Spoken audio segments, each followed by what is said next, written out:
My name is Mike Lodi. I'm here with Broadcasting Journalism. I'm here doing an interview ahead of the homecoming game with Coach Boswell today. How you doing today, Coach? I'm doing really well, Odie. How are you? I'm doing well. Good. All right, we're going to start out with a couple questions. Okay. All right. Coach, last year we started out 1-2, and we ended up turning around the midpoint of the season. Do you think you can apply that same formula this year? Well, yeah, you would like to. The first 3 to 4 ball games of the year, it's 3 this year. It's usually somewhere around 4. Those are kind of like the NFL. That's the preseason, okay? Mm-hmm. And you use that to play a lot of different kids to try to get those kids up to speed. And we've been saying all this year is we're trying to get better for September 24th because that's when division starts and that's when the real games matter. So right now everybody is 0-0. It's the same thing as last year. Everybody was 0-0 going into this week, and you would hope that the turnaround comes at that point. But all their eggs in this basket right here to try to get one division win. One division win is really crucial, especially in our division. Yes, sir. Obviously, last year y'all made it to the semifinals. Do y'all feel that same pressure to get farther in the playoffs this year? I mean, you always have that. You always have a standard where you want to be, and realistically, some teams have an actual chance at getting there, and in some teams that's just a dream that we're selling. We want to do the best we can do, absolutely. But getting back to the north half, we felt like we were one play away from winning the whole thing last year, and we had chances, and we gave ourselves chances. So that's all you can ask for is as a coach, as a player, as a competitor, is to give yourself a chance. We had a chance the first ball game of the year to win it. Should have won it, but it was one play that decided the ball game, and we didn't make that last play. You go to Northwest Rankin the next week. We're here. We play for 48 minutes instead of 24 minutes. Then you go to Brandon, and we take off the third quarter. Well, those 12 minutes really, really matter, and you got to play 48 minutes, especially now that you're getting in this tough division. By far the toughest division in the state of Mississippi in any classification. So each game, man, you put all the eggs into that basket for Germantown. You can't look ahead to the next week of a Starkville and on and on and on. You handle the business at hand, and the business at hand right now is Germantown. So we hope we take a really good step in that direction. Yes, sir, because most people want to see this game as a bounce-back game since last game was a very close game. Absolutely. Yes, sir. The next question I have, are there any new schemes that you guys have been preparing for Germantown? The schemes and the way that we approach a game plan, it's all it revolves around the core of what we're going to do. We're going to run the football. I think we have an unbelievable running back in Jacoby, and Juan does a good job, and Jordan does a good job. These are guys, though, that never – they were not big contributors last year, so they're stepping in like Jordan. Jordan is stepping in to the 6A Offensive Player of the Year, and Caleb Miller, he's stepping into that position, and it's a lot of weight on his shoulders. He's doing a really good job. I think he's getting better each week. But Otis, like I told you, man, it's not a 3-quarter game, it's a 4-quarter game. So yes, absolutely, it's a bounce back game, and we must come out on fire. And obviously those guys are juniors, and we have another season with them, and they're looking like great young stars. Right. Yeah, we're a junior heavy team by far. This senior class is one of the smallest senior groups that I've ever had in my entire, not just in Clinton, coming from a 3A school. This is the smallest senior class I think that I've ever had, and we're junior heavy. We've got a lot of sophomores that are playing. Against Brandon, we inserted another sophomore, and he got his first career start there. So we're a very young football team, and we got to handle the good with the bad and the bad with the good, and make sure we're not too high or too low. But we just got to be just right going in mentally, physically, and emotionally. We can't let it get too big for us. Yes, sir. For previous games that you played, do you see those games as motivation for upcoming games that you play? Yeah, absolutely. We on the back of their shirts they have one play, and that came from last year. It's what I told you a while ago. We're one play away from winning the whole thing, and we all felt like that.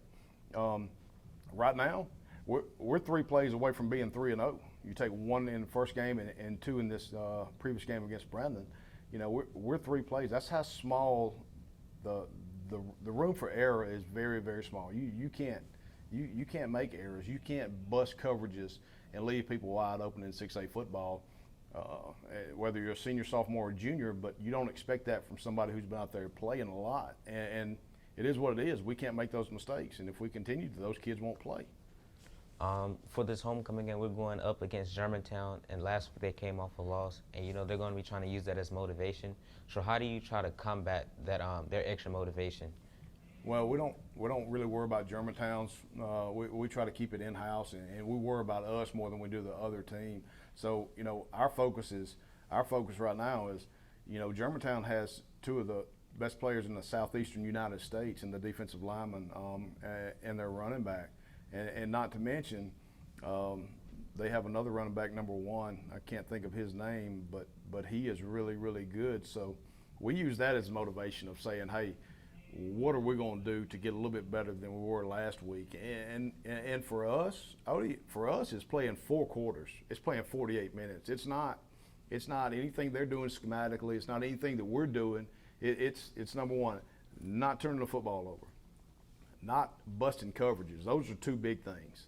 And then the last thing is we have to play for 48 minutes. And that's what we've been preaching. We don't worry about Germantown, what they've done in the past. We worry about them this week. We worry about the Clinton Arrows. And that's what we're trying to do, is address us. Yes, sir.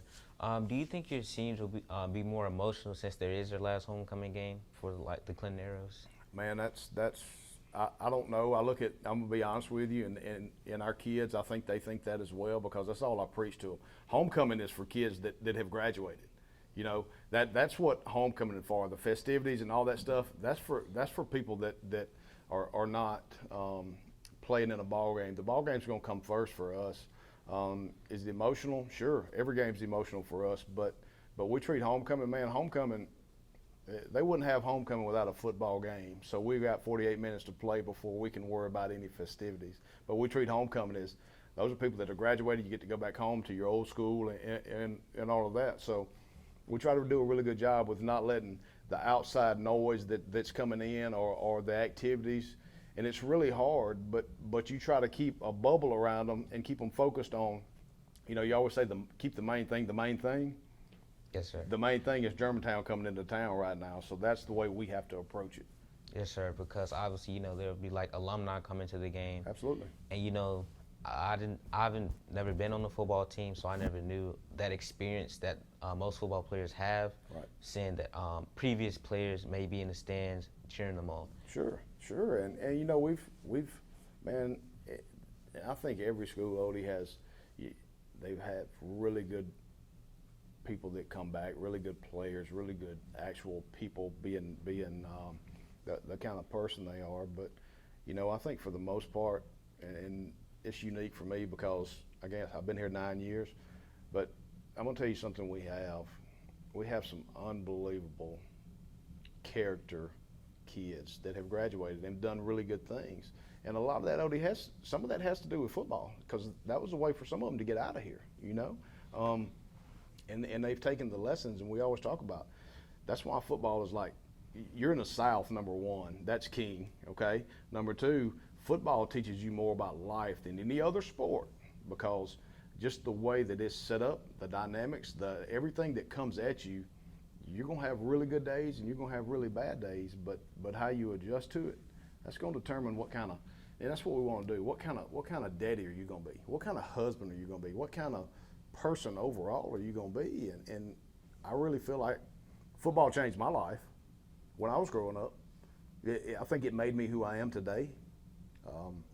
So we want that same experience for other kids, and we're really excited about the product that we have here that we're going to put on the field. And we're really excited about the community support and all the people coming back, so it should be a good night.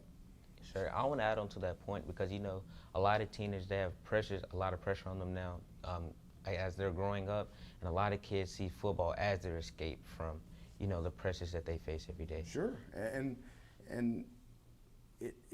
that is so true, because I'm telling you, the adversity that these kids go through, and it's not just in a ball game, it's in practice, it's in school, it's in in their everyday life, but then they go out there and they sweat their tails off for 2 hours running hot, tired, getting beat on. And then they have homework to do. Then they got to go, all the stuff that some of them have to raise their siblings. Some of them have to do. That's why football is so unbelievable. And the pressure, you talking about the pressure of those kids. You know, people are paying $7, and you may have 5,000 people out there watching.